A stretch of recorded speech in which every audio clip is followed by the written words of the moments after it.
IVM. Hi everybody, just wanted to ask everyone for a quick favor. We're running a brand survey right now and would really appreciate it if you could let us know what you think about the advertising on IVM. Go to ivmpodcast.com/survey and do let us know. As part of this, we'll be selecting 10 random participants and sending them some IVM swag, so do fill out those surveys.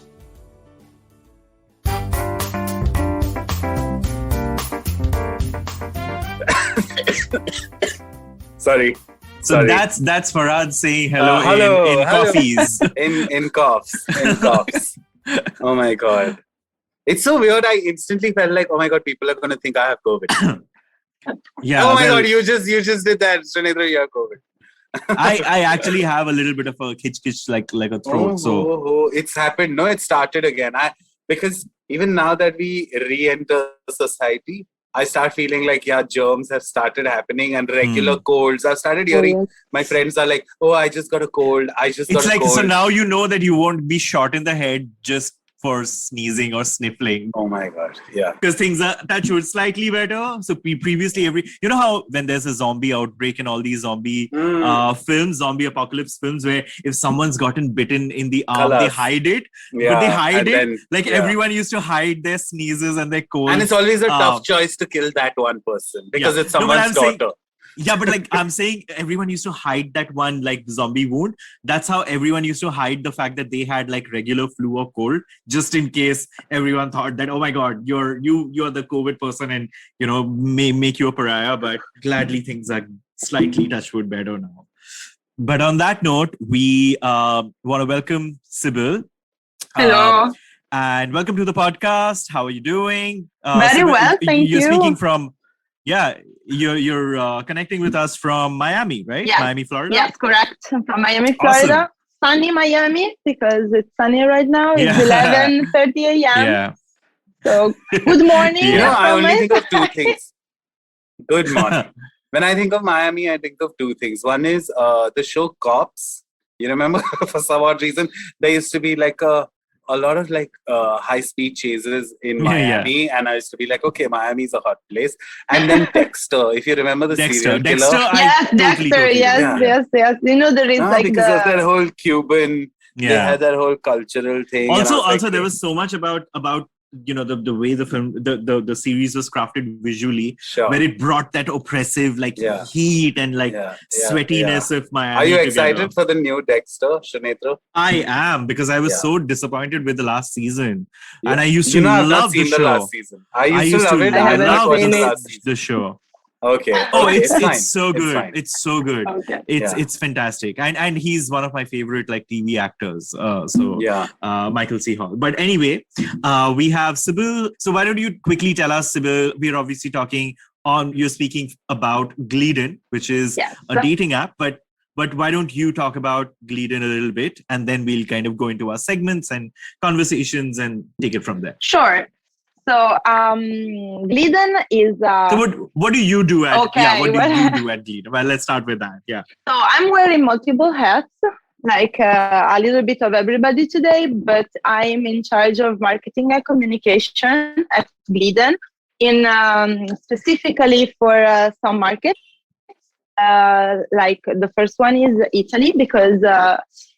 despite my very English name, I was born and raised in Italy. And also, don't ask me why, but I'm in charge of UK and India.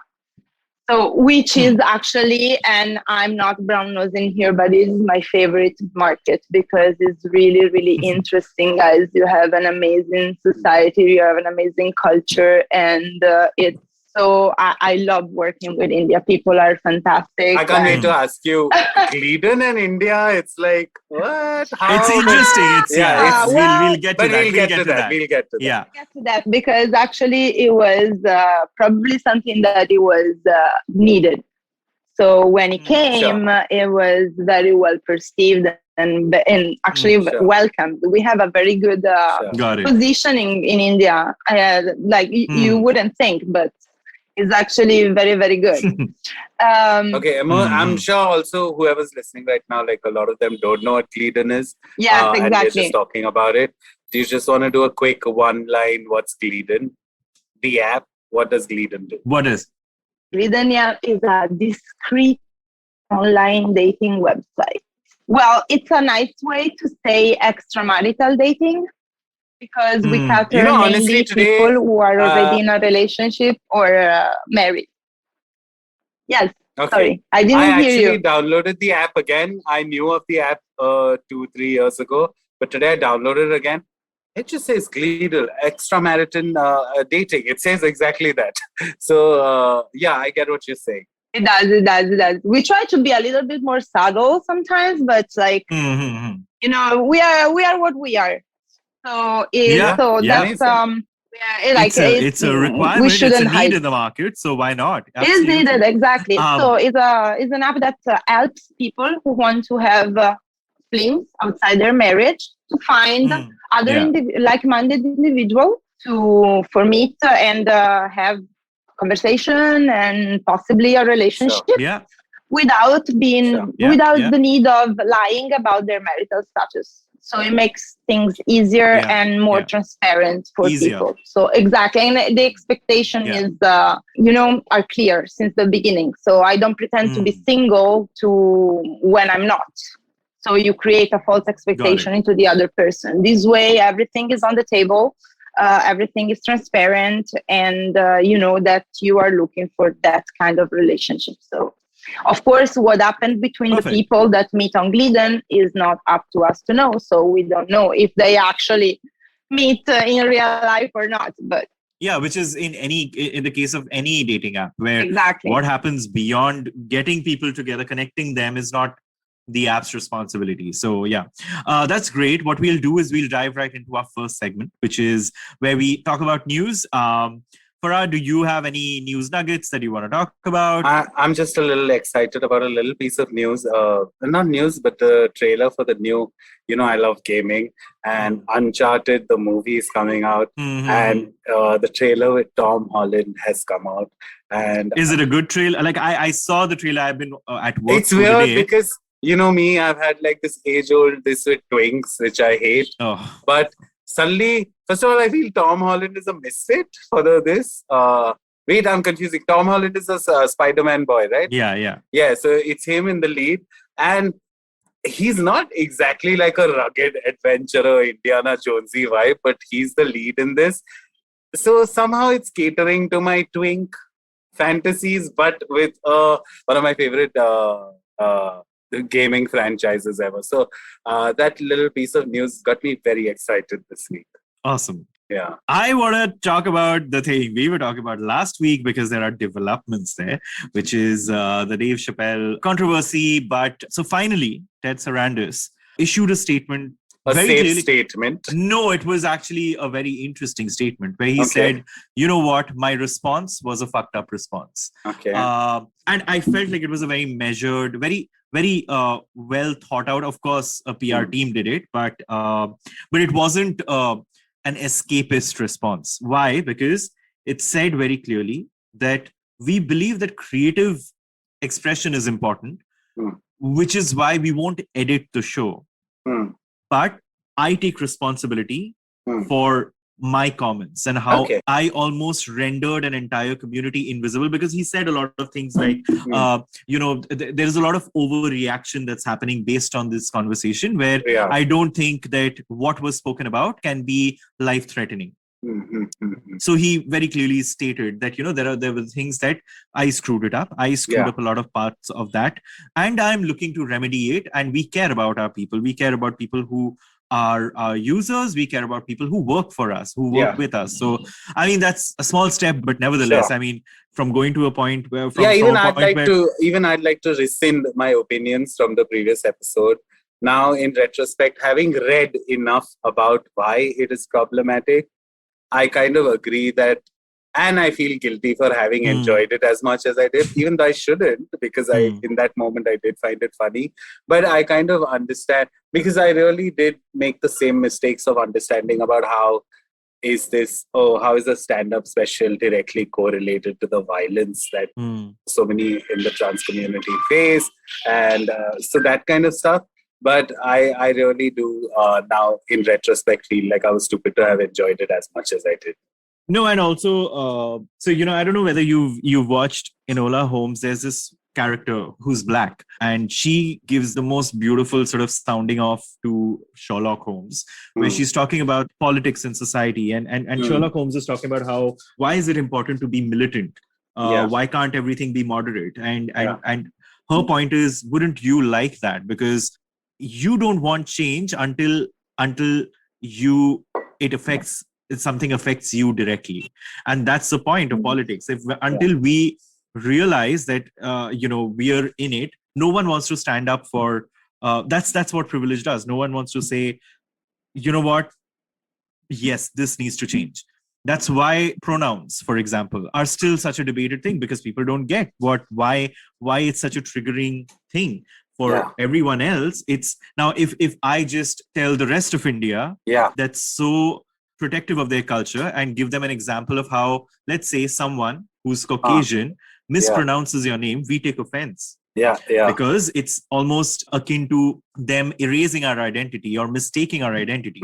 If you use that same logic, that's when you realize what you're doing to someone whose identity you are kind of mistaking and mispronouncing and misexpressing. But so until unless we figure what's in it for us, we never really get into really seeing what's our privilege, where our privilege lies. So we've all been guilty of it. So but that's news. That's the news for today. Why don't we take a quick break and then we get back to talking about Gleeden? Amazing. Hey everybody, it's been a great week on the IVM Podcast Network. Learn how to minimize your alcohol intake on The Habit Coach with Ashton and guest Molly Watts, author of the book Breaking the Bottle Legacy, How to Change Your Drinking Habits and Create a Peaceful Relationship with Alcohol. On Cyrus Says, Cyrus in conversation with Manisha Kapoor, Secretary General at the Advertising Standards Council of India, about ASCII's Gender Next study, trying to rectify gender disparities in entertainment and ads. On Press Decode, Sarah Vagda and Prafulla explain the drug bust in Aryan Khan's case and give some details on the Alec Baldwin accidental shooting. On The Wire Talk, Siddharth and Professor Chandok discuss the Indian National Congress's loss in seats, popularity, and relevance. And on GayBCD, Farhad and Sunetro share their experiences and coping mechanisms dealing with rejection in one's personal and professional life. Do follow us on social media. We're IVM Podcast on Twitter, Facebook, Instagram, and LinkedIn. And remember, if you're enjoying this show or any of our other shows for that matter, please do tell a friend. And finally, we'd like to thank our sponsors this week: Cred, Bank of Baroda, Quarter, CoinSwitch, Kuber, Slay Coffee, Intel, Kotak Mahindra Bank, and Oxfam India. Thank you so much for making this possible. And we are back, and we have a special guest. We have Sybil over here from Gleeden. So Hello, so why don't we start with Gleeden and India? My first question is, who came up with the thought that Gleeden would have a space in India? Like India would have the need for... Indians. Yeah. Actually, Indians did, because, Gleeden is an app that is available worldwide. And so you can download it in every country. It's available in multiple languages. Sorry, I'm inquisitive. How many users do you have on Gleeden right now? Right now, we have 8 million, more than 8 million. We are almost reaching the 9-1. I think it's like 8.6. Yes, there is a counter on the homepage. So every time you have a new subscription, you can totally see. So the thing is that India, this was the end of 2017. Okay. We didn't have a dedicated team to communicate in India, but the app was available because it's available worldwide. So what we noticed, there was a lot of spontaneous, of organic downloads of the app in India. And a lot of subscription without doing anything. We were not doing communication. We were not doing press office. We were not doing advertising. We were doing anything to communicate the app whatsoever in India. And in 2017, infidelity was still considered a crime. So it was also very risky, to be in the country with that kind of laws. But no matter what, we saw that was like subscription after subscription after subscription. So we started thinking maybe there is an actual market for us. India is an actual market for us, because what happens? So if we have so many spontaneous subscription to the website, what would happen if we actually start to communicate and to be a little bit more in the open? So what happened? So we Sorry, but start before we go, how did Gleeden begin? I'd love to know. Because I'll tell you how I found out about Gleeden. It was around 2017. I was at a friend's house, and I spoke about it on my other podcast too, and this podcast. Where when the thing was, I have the same friend who was going through a divorce then. I was just talking to him. So I was like, what? Are you going to get back to dating now? And he's like, I asked him, are you going to get back on Tinder and Hinge? And he's like, no, I can't do all of that shit. But I'm on this thing called Gleeden. And I was immediately like, what's Gleeden?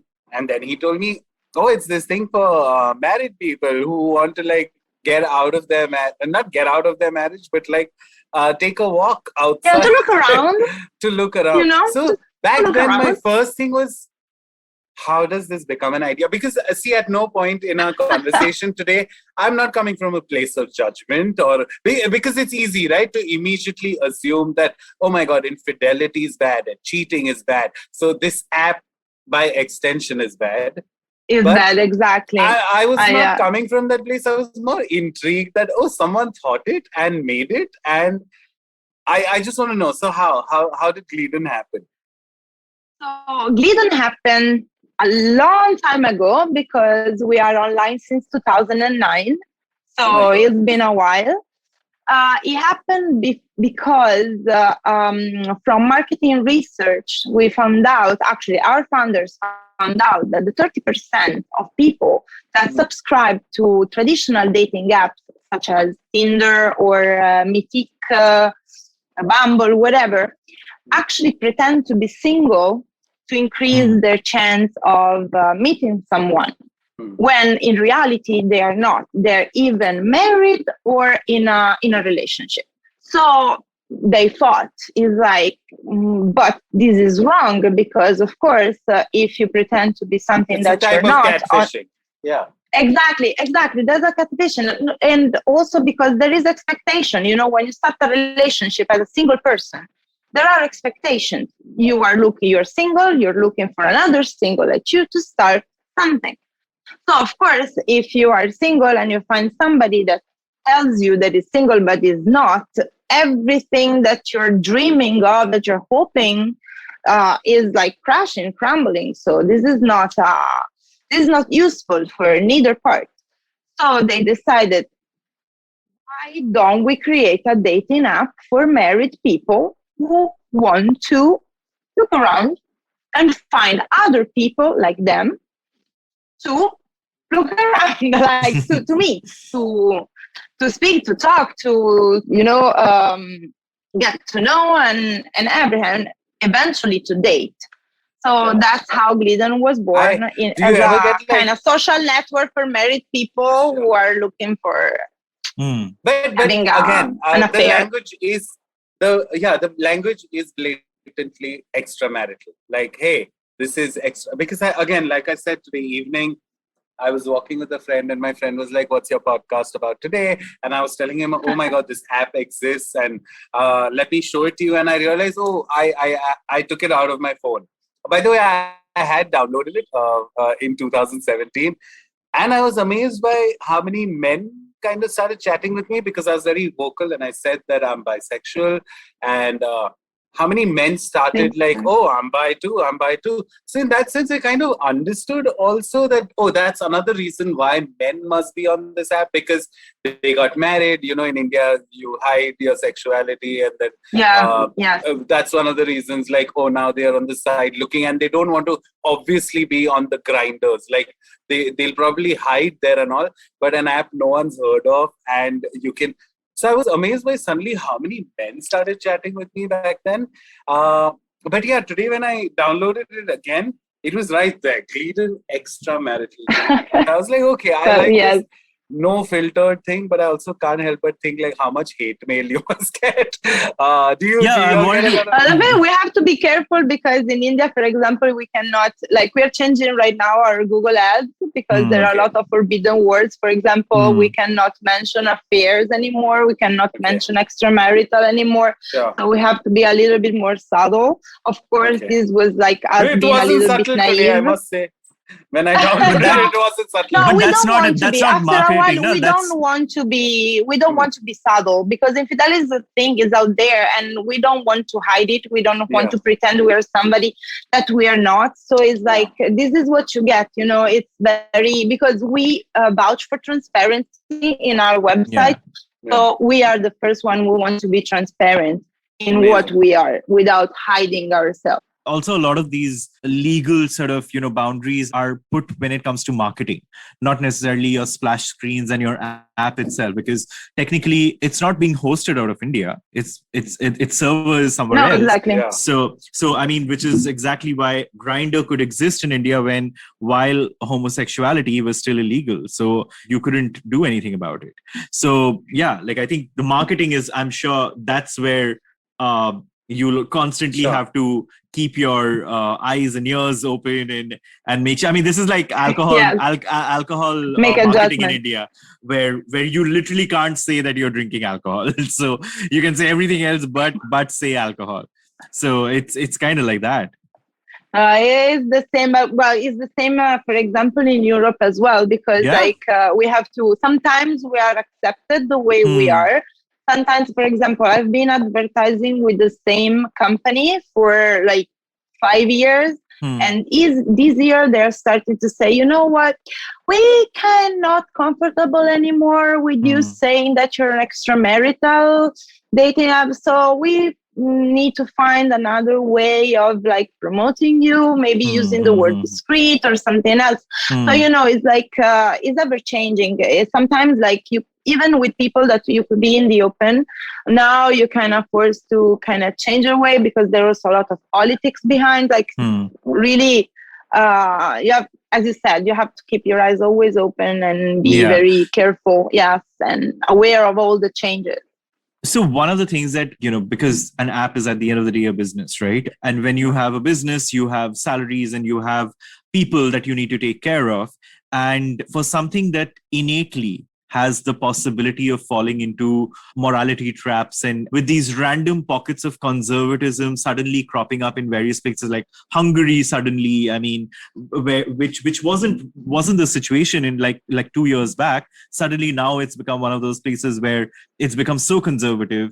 So how do you change your policies? How do you keep yourselves that flexible based on how politics keeps changing in different countries in terms of your marketing, your visibility, how you present yourself, or even availability? How does that decision keep changing and keep evolving?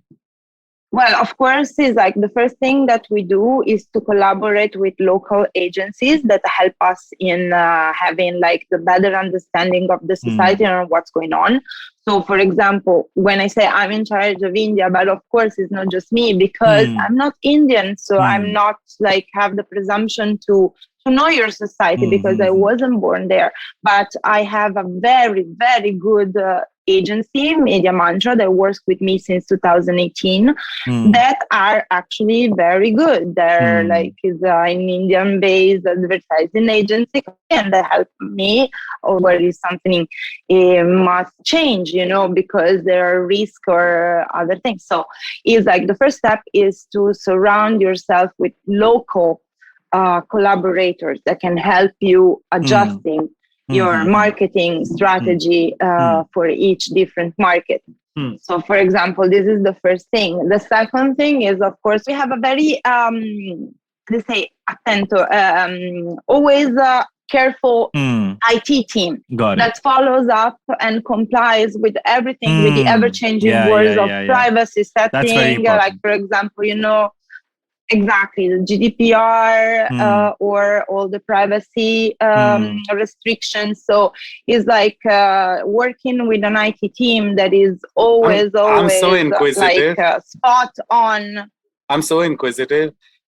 Is Gleeden there in the Middle East? I don't think so. I mean, yes, really? in Turkey, yes. Oh, Yeah, Turkey. Turkey is. We have. No, I no, told okay. you. When I you meant say like Saudi Well, Arabia. Turkey is like.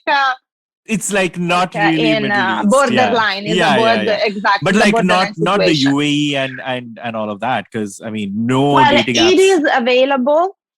Oh my God! Because it's available everywhere in the world. Actually, in every even country, Grindr is available. So just saying. you can.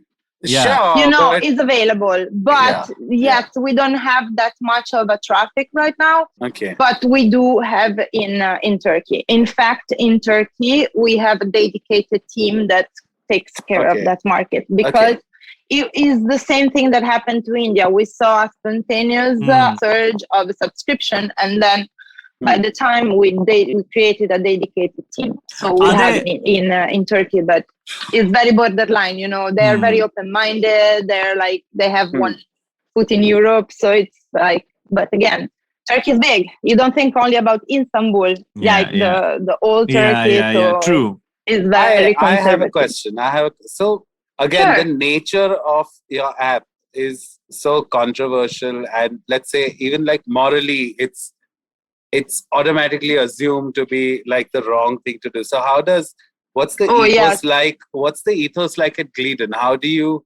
I'm not saying justify, because again, I don't want to come from a place of any sort of judgment. But what's the ethos at Gleeden that, hey, this is what we do and this is what we are? But like, what's that one golden nugget that, hey, like you said earlier, right? Like we found out that people hide and they lie, and that's why one of the reasons Gleeden exists is because at least you take out the lying from dating apps, Exactly. So that's one thing. Exactly. Is there anything else like working at Gleeden? Well, it's very personal, but like actually it teaches you a lot. Like it teaches you a lot because the reason for cheating there are so many.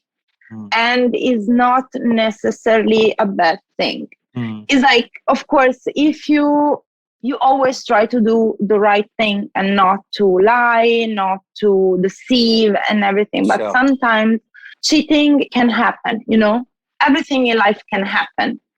It's not like you are planning on cheating. Sometimes it's just something that happens. So what if happens to somebody? You have to be crucified for that. It's a mistake. And it can be a mistake that is for good, because sometimes it brings you to a better understanding of your relationship. So it's either you understand that you cheated because you're no longer happy and you want something else. So it's better for you and the person you're with to end the relationship. Or it also helps you understand that, yes, you cheated, but because you thought that you wanted something else, but you actually don't want that. You want the actual partner. You want your current partner. So you go back.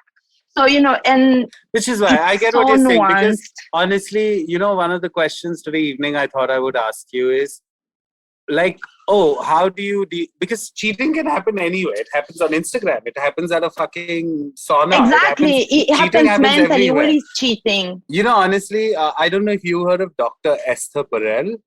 Probably one of the, I do know the her. leading researchers in infidelity.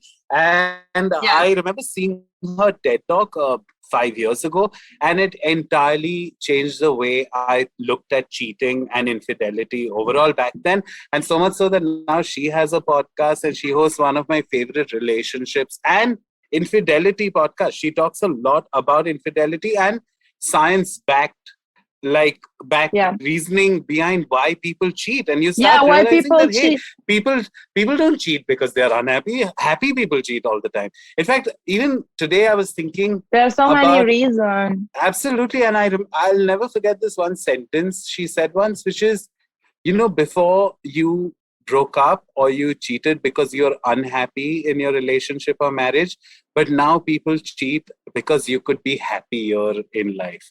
Before it used to be because you're unhappy, but now we cheat because you feel you could be happier than what you are. So there's just so much. It's so insightful. Yeah. Yeah. Sometimes you also want to do something for yourself. So cheating can be also something you do to reconnect with yourself.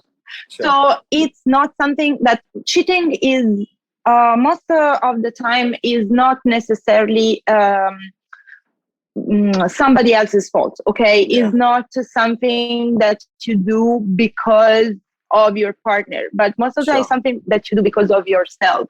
So you want to prove they're still attractive. You want to prove that you can get that guy. You want to just like indulge with yourself. It's like an ice cream. I don't know. I want that in that moment because I feel like it. Exactly, because I feel like it. It doesn't mean that you don't love your husband, you don't love your partner, you don't love your family.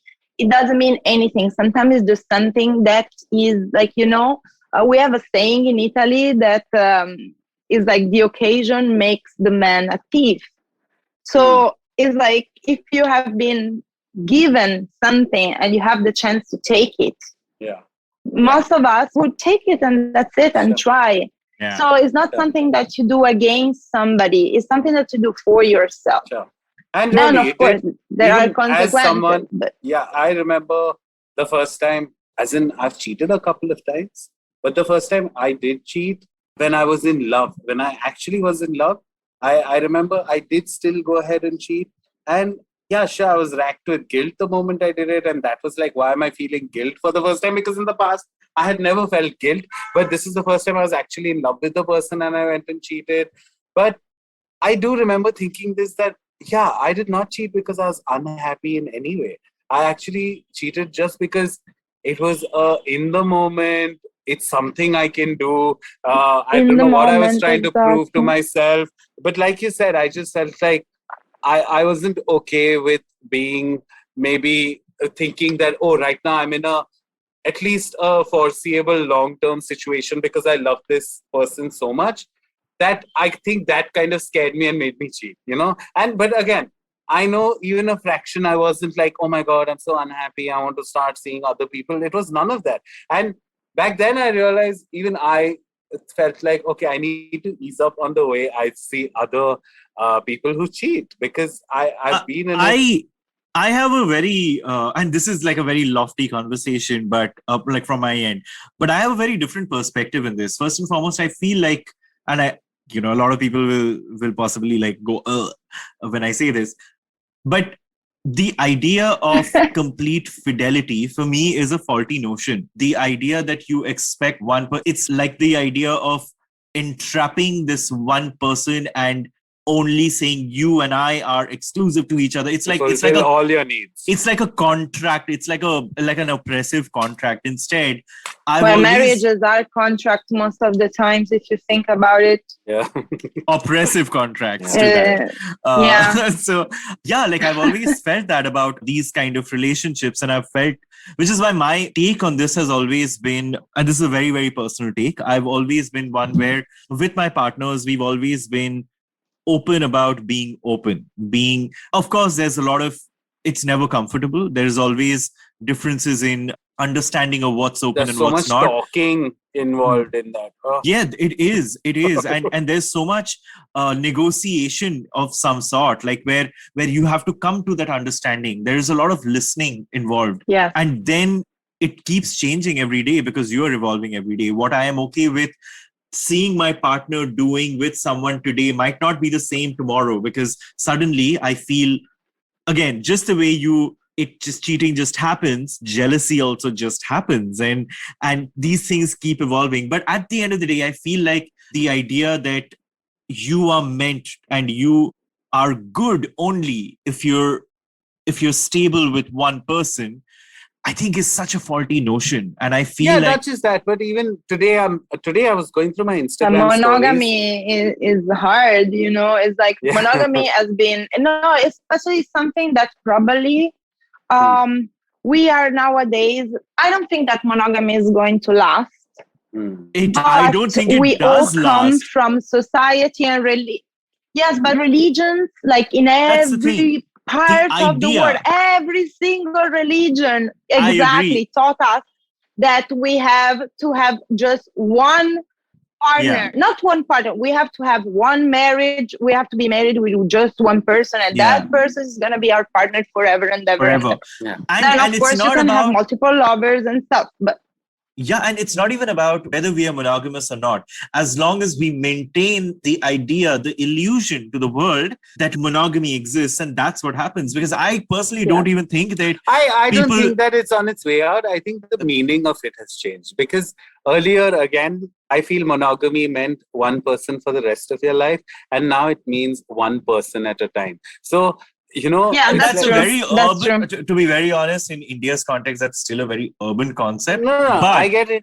But monogamy, in the way we see it, technically, it always existed only as an idea. You think that people weren't breaking their monogamous this idea, please, all over the place. Like, I've grown up in a very small town called Ranchi. Please, people were cheating there left, right, center, but to the world, everything was pitch perfect. Traditionally is a matter of family and inheritance and everything. So everything should stay in one family. So you get married with that person, you have children with that person, because those will be your rightful heir. They will get your land, your richness, your everything. So this is why, as you said, marriage is a contract. It's a contract because there were property and money involved. Yeah. They have to go from a father to a son to a nephew and so on. So everything outside the marriage, it was dangerous. It was dangerous for the family inheritance and everything, So taking off, why we have marriage and why we have monogamy. Yeah, taking off from that point, allegedly. Particularly in India, where monogamy and all these ideas are held so close to people's hearts and lives. Have you faced any behind the scenes backlash as an organization, as an app that's promoting something that maybe doesn't work for? Is that a cat? Is that your dog? I was looking at the cat. Oh, it's a cat. I'm sorry. I have two. No, it's fine. No. We're all pet parents. My dog is sleeping behind me. What's his or her name? My dog is sleeping on my bed. I was Sybil, what's their name? What's their name? Oh my God. What's his or her name? I have two cats, and the gray one here is a boy, and his name is Pink. And then I have a white one on the other couch. She's a girl. She's called Epiny. But I moved them, so it was like, hey, guys, you cannot come here. I'm having an interview. It's fine. Please, no. We are please pet give parents. them permission. We love having guest appearance. No, as in my question on. Yeah. So what I was asking is, have you had, and not just in India, in any of these conservative spaces, have you faced backlash, and how have you handled it? Have you ever faced, let's say, backlash from religious groups or culture groups? So why don't you tell us a little bit about what you faced, how you tackled it? Well, the most, I would say famous, the most serious episode happened to us back in 2015 with the Catholic Association in France. Because we were having an advertising campaign on public transportation. So, well, of course, it was us being bold and being out there and go very not too subtle. So we start to advertise all over, especially on buses. And of course, the message was, it was funny. It was something along the lines we don't offer loyalty cards. So it was something to laugh about. And it was another message that, France has a lot of welfare policies. And the message was saying that unlike, I don't remember exactly because it was in French, but it's unlike we are the best antidepressants and we are not costing, we are not a cost for the government. That was, of course, the joke was in French and it was hilarious. I don't know how to tell you, to explain it in English with my super bad English, by the way. But exactly. And so eventually the Catholic Association noticed us because, of course, all the buses in Paris and because we were promoting cheating. And we went on a legal battle for a few years, but eventually the court of law found us not guilty, and because there is freedom of speech.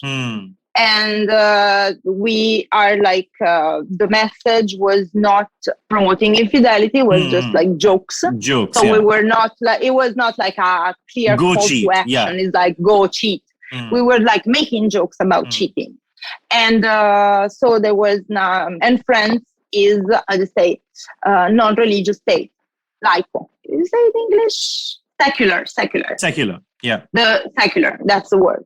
So the country is a secular country that allows freedom of speech and freedom to advertise. And since we were not doing anything illegal, we were in the clear. So we were considered not guilty and free of continuing to communicate our brand. But that was the biggest lawsuit. Yeah. So, okay, again, the way cheating has been viewed, like we just spoke about, even in the smallest towns, you hear about cheating. But there's always a skew about how men are allowed to cheat, and women usually cheat because they're unhappy. Men just cheat because they're. So, and I also know Gleeden in some way, one of your main messaging is that it's an app by women. Yes, exactly. So, we gather women. Yeah, sure. So I just wanted to understand, how do you deal with that kind of this kind of narrative that, men, men can get away with cheating, but women, it's more blasphemous if a woman does it. So no, that's true. How do you deal with that? Or what are your insights on that? So as we said, Gleeden is the first extramarital dating website that is made for women. Because first, women cheat as much as men. We run different studies everywhere in the world, including India. And actually, there is the highest percentage of the highest percentage of cheaters are women and not men. So this is one of the biggest stereotypes that we want to demolish, because cheating happens for both genders. Also, we want to smash the myth that women cheat only because they're unhappy. That's not true. Women cheat for sex, exactly as men. So, as we were saying before, occasion, the moment, the opportunity, you feel attracted to somebody, you feel sexy, you want to, I don't know. So there is not that, oh my God, I feel so unhappy. Oh my God, I feel that my partner doesn't give me enough attention, which is true also, because that is also a reason to cheat. But that's not the only. Yes, but is not exactly the only one. So we wanted to give women a platform, because a lot of websites of this kind, a lot of competitors of ours are targeted to men, and they are very overly when you say competitors, overly there are sexualized. Other apps. Yeah, like Ashley Madison, there are other right? apps. Yeah. Madison is I the actually biggest one. have Yes. a follow-up question about Ashley Madison. When the scandal happened, when all the leaks happened. Oh, yes. Yeah, did it make you guys nervous too? Of course it did. Come on, it's like Sorry, it's the give me biggest context. I don't know what this. So this is I think 4 years back. Hacked. There was it was hacked, and the data. And clearly, this is a discreet app, and the data was leaked. And so basically, people could see all the people who are trying to predict their identity, affairs, their names, their emails, all their data. So it came it was a big scandal, because a lot of also VIPs, a lot of politicians, there was a lot of people that we find out that were on Ashley Madison. So of course, we are, as we were saying, we have run a fantastic IT teams that is always on top of things and updating the app with the newest technology about privacy settings and everything, because we don't want this to happen to us. So it's that's the biggest nightmare of all. So I mean, that's clearly one of those things that you constantly keeps you on your toes, right?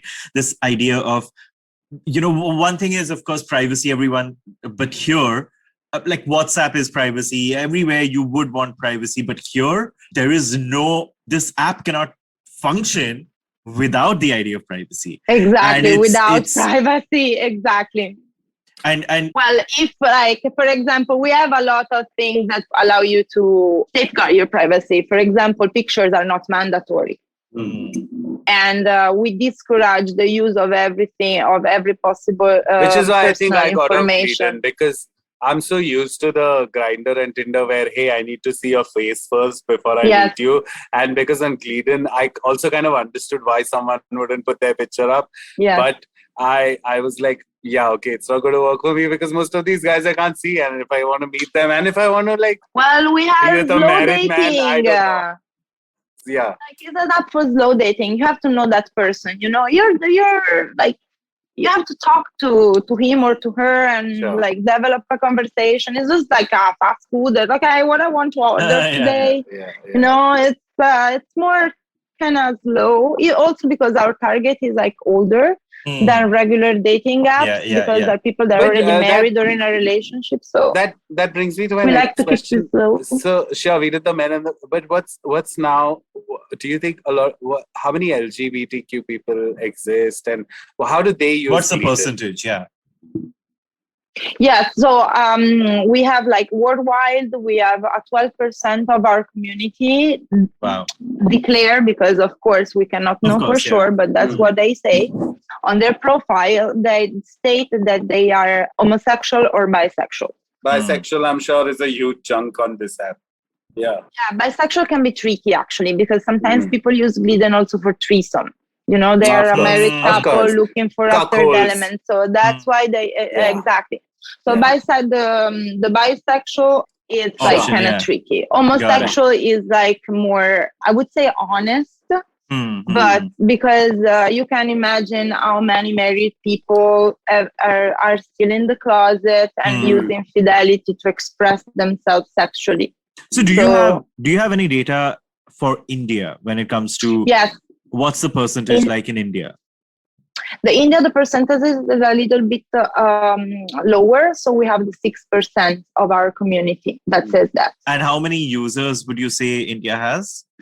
India has 1.4 million right now. That's a pretty big like that's a wow. That's amazing. Yeah. That's amazing. And yeah, it's insane that you know, people who are, and I can't empathize, but I can sympathize with an entire, you know, group of population who are in the closet, who don't have any other way of 1 million Indians. Oh my God. That by the way in a year can become 3 million. Those 1 million can make 3 million people in a year. Coming to that actually, what kind of trends, the spikes and drops did you see once pandemic hit? Did you notice any? Actually, oh yes, for us it was a spike. Like we have because they were stuck with their spouses? Yes, exactly. Because exactly. Oh my God. It was the golden age for us. Wow. I was like, because most of the couple were stuck in the house during lockdowns with their partners. So even if normally they wouldn't have thought about like cheating, they were desperate after a while. No, just like, you know, sometimes it's like not, again, we are circling back to that conversation that we were having before. So what people do online is none of our business. So we connect them. Absolutely. Yeah. And that's it. So sometimes they use Gleeden because Gleeden offers you that higher level of privacy that, for example, social network or other dating app don't offer you. So sometimes you just want to vent off, to meet other people, to flirt. And before, you were doing all these things without even realizing them in your time alone, in the office, at the bar, with your friends. He's come out of Gleeden, like, any good stories? Like, because again, the idea of the app is such that it's easy for a layman to think that this app is based on dishonesty. Like, look at the words even we used, right? Cheating and dishonest and lying and affairs. And these are all negative connotations. So is there anything good that has come out of Gleeden? Like, a couple got married over Gleeden because we have Yeah. We have a lot of good stories, actually. We have either couple that met on Gleeden, started as secret lovers, but eventually they became official and divorced with the other spouses, and then became married themselves. So it was like a fairy tale. Amazing. Other times you have people who thank us because they realize that they are actually in love with their current spouse. They were thinking, Okay. It's like, Amazing. I thought I didn't want him anymore. Most of these testimonies are from women, honestly. So that's why I'm using the feminine person, because I thought I wasn't in love with my husband anymore. I was going through a crisis. Then I met this guy, and eventually we met in real life. And when I was there, we were talking, and I realized, okay, but I really don't want this guy. I want my husband. And so she came back home, with clarity. Sure. So she used Gleeden because meeting somebody else helped her have clarity about her relationship. So sometimes they thank us because it's like, I needed that shock to also, actually, Also, there are so many people who get married so early, and it's like they've literally just had an affair and had sex with the same person right from childhood, right? Right from the point of college. And so imagine the idea that you've not been with anyone else, you just want to know what's out there, and then you know that what I have at home is solid. I don't want to waste that away. A reality check. A reality check. A reality check. But also think that according to a study that we ran a few years ago, one couple out of 4 was formed from cheating. So it's actually that you were with the wrong person, and you find the real the one through cheating. Yeah, that's very insightful. So it's not necessarily that cheating leads you to be to something bad. Sometimes it's a way of finding actually a better partner, a better person. And a lot of people are scared about breaking their relationship before. So the cheating happened, but it was already there. You were prepared about breaking up with your current person. The more I talk to you, the more I realized about how, in a way, you are also fighting a stigma. Because the way we look at infidelity, cheating, it's easy to just assume. Because today I was on Instagram, and this guy put up a story where something about, he shared a video about someone talking about how cheating is not based out of unhappiness. Some people cheat and all of that. And he shared that, and his caption read something like, you know what?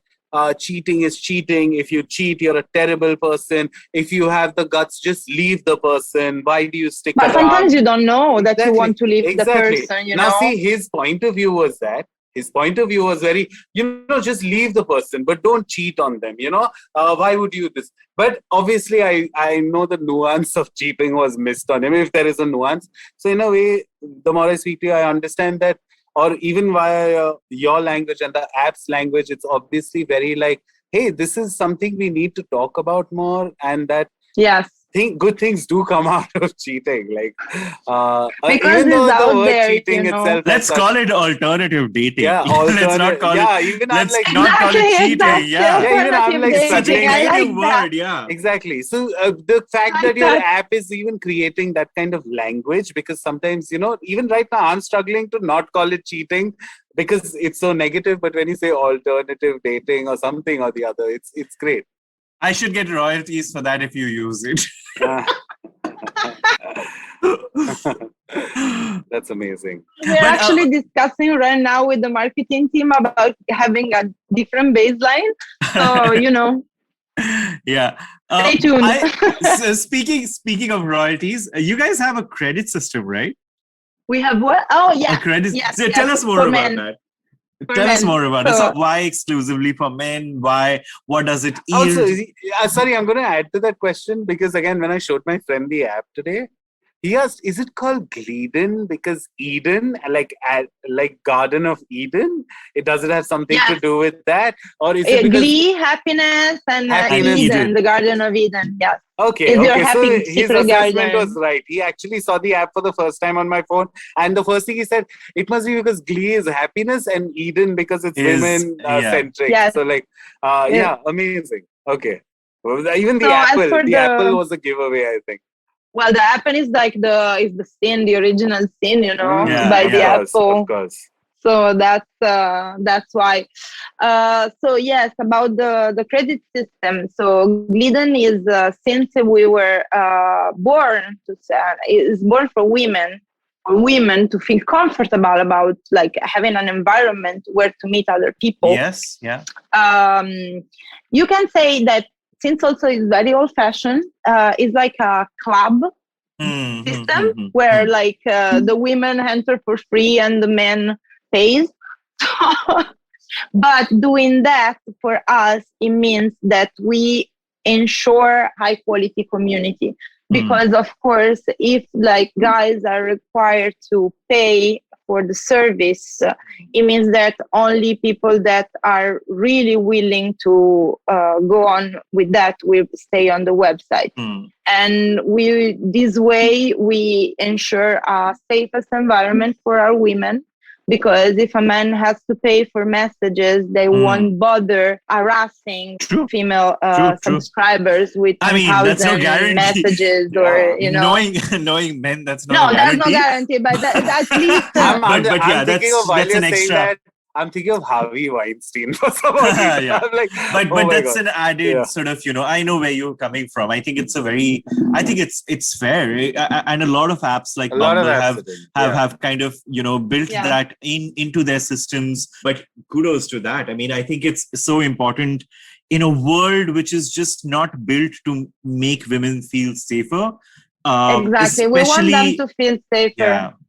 And make them men pay is a little, it helps. It helps because now that we are talking about this, I can also imagine how things can go very south for women on an app like this, because blackmail. Exactly. I can think of blackmailing can be such a big thing, right? Like, because again, you're being discreet, you want to hide your identity as much, and then suddenly some man can take advantage of you in any possible way on a thing on something like Gleeden, because she is hiding and doing this or experimenting. Let's call it experimenting, and she doesn't want to be open about it in a lot of ways. So I can imagine. That is also why we encourage people to stay on the app and not to give away their private contacts.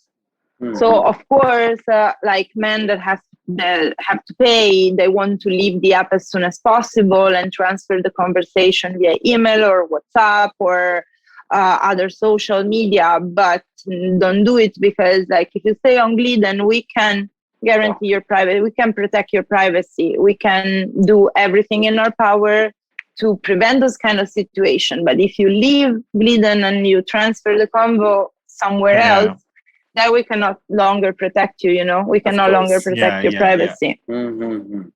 Wow, so much to take away from. I'm honestly, thanks so much for doing this with us, because again, I remember 2017, I'd seen this app and it kind of stuck in my head that this app exists, that something like this exists, and not again in some way to like mock it or anything, but I was just taken over that you think like, again, the dating space is so done, right? In terms of apps, it's saturated. There's an app for everything. And for everything, when I saw, okay, now there's an app for affairs, like I was like, okay, now we are hitting new ceilings. So it's amazing. You answered so many questions for us today. Yeah, and it's always good to kind of get perspectives, and that's what we do on this podcast, where everything has so many stories, so many sides to it, and alternative dating, like what we call it.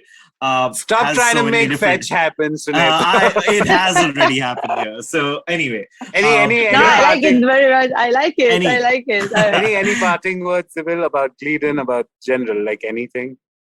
Oh my God, I have so many stories. Like I don't know where to start. No, just about the app. Like, okay, hey, like what's Yeah, like one sign off. I'm Like sorry, I totally missed the question. No. So any sign off, from your end to about the app, about what infidelity is, anything in one sentence. If you have to leave the audience, Like, our why does Gleeden work? Oh my God, that's a very difficult one in one sentence. Don't worry about it. Okay, we got it. Gleeden's great. It's amazing. We got the point. It's great. Well, it works because it's transparent. It's like you don't need to lie. That's why it works. Yeah, I think that's absolutely amazing. Yeah. And also because your privacy protected is the best. Of course. If you have to do it, let's say that if you have to do it, if you feel like you want to do it right. Do it right. Yeah. Amazing. That's amazing. Perfect. Yeah. All right. So on that note, what we'll do is we'll take a quick break and come back for our last segment, which is recommendations. Amazing. Oh my God. Right. Thank you guys. पेश खिदमत है आपकी शान में हमारे अंजुमन से. Hi, I am Sadaf. And I'm Arshit. खाने का इतिहास, economics, policy, psychology, सब है मेन्यू पे.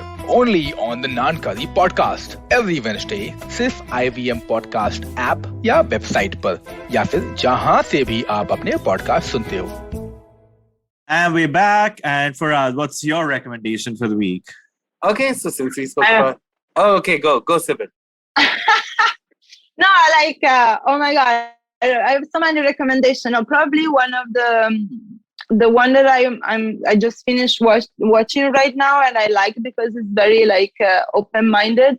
I like the show on Netflix, Sex Education. Yes, it's for teenager, but yes, I think everybody should watch it because it really helps you out, in talking about a lot of things and stop with the shames and taboos and just let's get everything out and let's talk about things.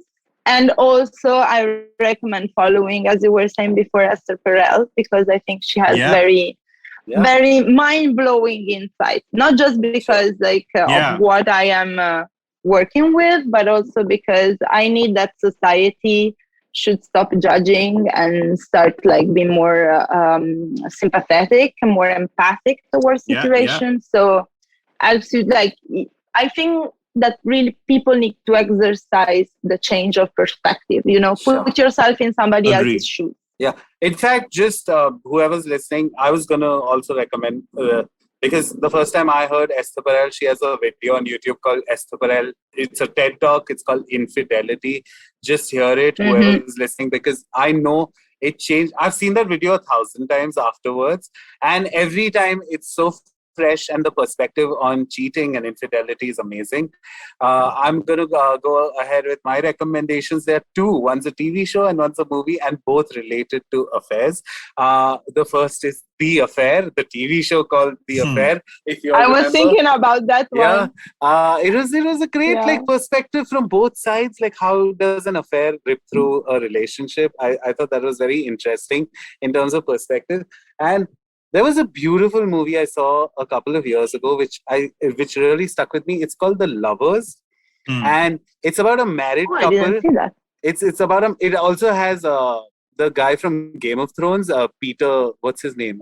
Littlefinger. Peter Baelish, Lord Peter Baelish. Okay. It has him in it. But basically, it's about a very not very old, but an old couple who are kind of in a dead-end marriage. They are not happy. So they start having affairs. Both of them are having affairs. But while they are having affairs, they fall in love again with each other. And I thought that was a very sweet film. That's so cute. So while they are having affairs, they start cheating on the people they are having affairs with each other. Each other. Even though they are married, they are cheating on their lovers with each other. It was a very sweet film, The Lovers. Those are my two recommendations this week. I would check that out. Go. In the same strain, there's this one film that I remember watching 10 years back, and I'm very sure not too many people have heard of it. It's the small film. It's called Last Night. It's got Keira Knightley in it. It's got Guillaume Canet, Mario Cotillard's husband, Sam Worthington, and Eva Mendes. So basically, it's about the film kind of talks about the debate between what qualifies as fidelity. Infidelity. Is it what happens if you still have intense sort of love for your partner, but you go and, have, a physical fling, versus you refuse to touch this other person, but mentally you are completely into this person. And it's done so delicately, and I don't know why it didn't kind of blow up more, even on the festival circuit. I think it's a very nuanced sort of play on what infidelity means, what it can mean, and whether this is right or whether that is right. How do you define it? Very, very delicate performances again, especially Keira Knightley. Why are you giggling? Because while you're saying this, I'm thinking of BV number 1. If you remember, where Salman Khan cheats on his wife with Sushmita Sen. Sure, Jan. No, I'm saying BV number 1 is the opposite of what you are describing. I mean, there honestly. Anyway, so on at this end, obviously, where also it has one of the most beautiful endings, and I don't want to spoil it, but actually I do want to spoil it. It ends with one of the couples waiting to talk to each other, and one of them takes a breath and is about to talk, and the film just cuts. And I found that to be one of the most beautiful ends, because it just leaves you with that little thing. So yeah, Last Night, very small film. You'll have to find it, scar for it, really work hard to get it, because it's not anywhere. Like it's a very, very, very back of beyonds kind of. It's an hidden gem. Yeah. So yeah, thanks so that's for my the suggestion, guys. Yeah. Actually, they're very precious, because most of the time when I watch a movie that has somebody cheating involved, is always on the, they're always the villain. So it's not hard. It's not easy. There is so much more nuance. There's so much more complexity to this topic. So yeah. So all right. Like, great advice. Thank you, guys. Thank you so much for being on the podcast with us. We've had a lovely time talking to you. It's been amazing. Thank you for hosting me. Thank you so much. Thank you for hosting me, guys. Pleasure. I'll see you next week, Sunetro. Thank you for doing this. Yes. Bye, Sybil. This Bye, is guys. great. Bye-bye. Thank you, guys. Bye. Bye.